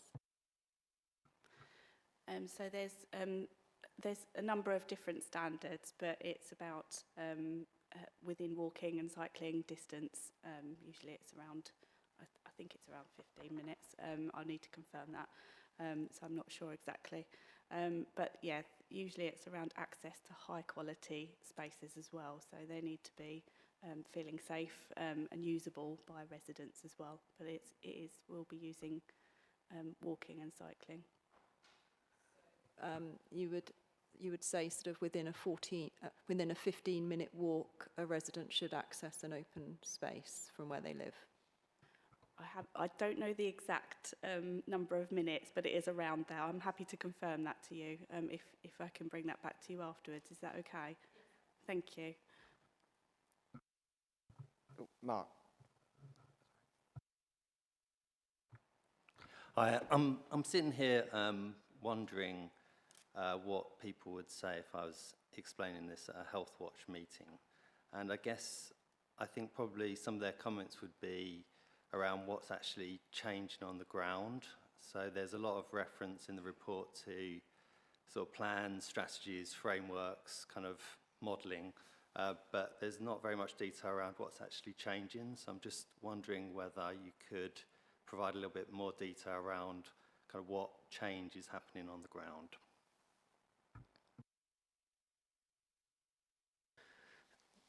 Absolutely. I would say from a housing perspective or a housing service perspective, the transformation, the integration through the new operating model, the way of working with integrated neighbourhood teams is going to have a fundamental change to the way that we interact with residents, the way that people access their homes, are supported in their homes to live those safe, healthy, well lives. We are at the start of a journey. It is the first year of some very, very ambitious strategies, and we do need to make sure that the foundations are there, the groundwork is done to make that change sustainable. There has been some work done. We've had pilots, we've tested, we've learned. We've had one team quite well established for most of the past year. As Ian mentioned earlier, a second neighbourhood has gone live in the last couple of weeks. So I would say that it's hard because I think I've answered your question saying there's still more change to come rather than here is the change that's happened. But it's the year of the foundations. We have set the way to go forward, and I think now we can move quicker.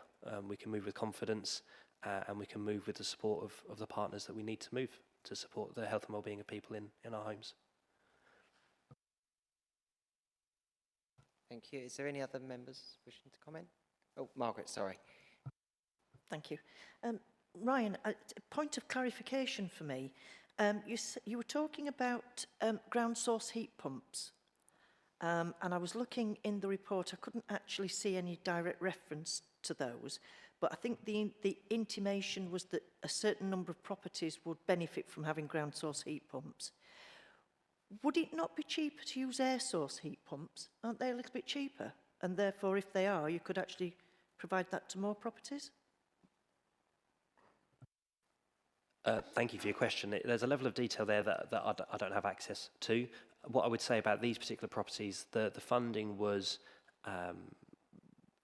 achieved through government grant for a lot of this. It was for 3 high-rise blocks, so they're able to benefit from sort of that communal approach to ground source heat pumps across a good couple of hundred properties.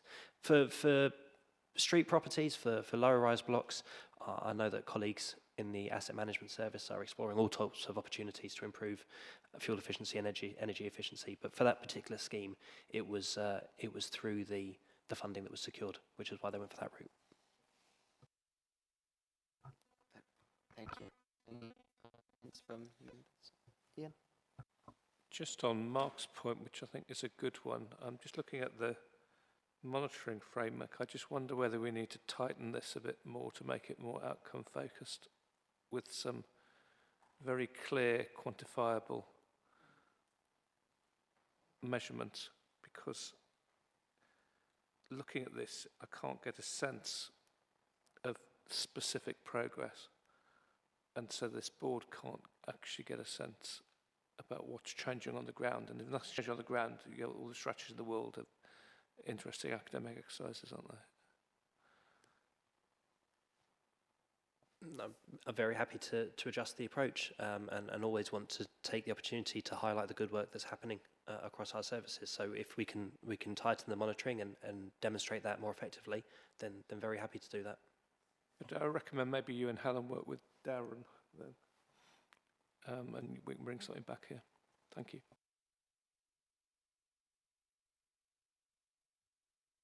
No, thank you, and thank you, Helen Ryan, for bringing this back. I would just say that just to move to the recommendations then, really, going on, saying that you provided the board with provided with complete health and wellbeing update on domain 5, and the board have reviewed, commented on, approved progress made against domain 5 commitments for year 1, as previously approved by the board, and the commitments for year 2. And then with the work to come back, and then hopefully we'll have there may be further conversation about the monitoring framework going forward. It'd be brilliant. Are the board happy to agree? Agreed. Great, thank you. Just before I close today's meeting, I just want to say really a point of thanks to Claire, it's her last health and wellbeing board today. She's been supporting the board for a number of years. I really do wish you the very best of luck, and it is sad to see you no longer be here helping supporting the board. So thank you for all the work that you've done. Just on one more final bit of housekeeping, I'd like to wish everyone a very Merry Christmas and a very Happy New Year. Thank you. On to you, Chair.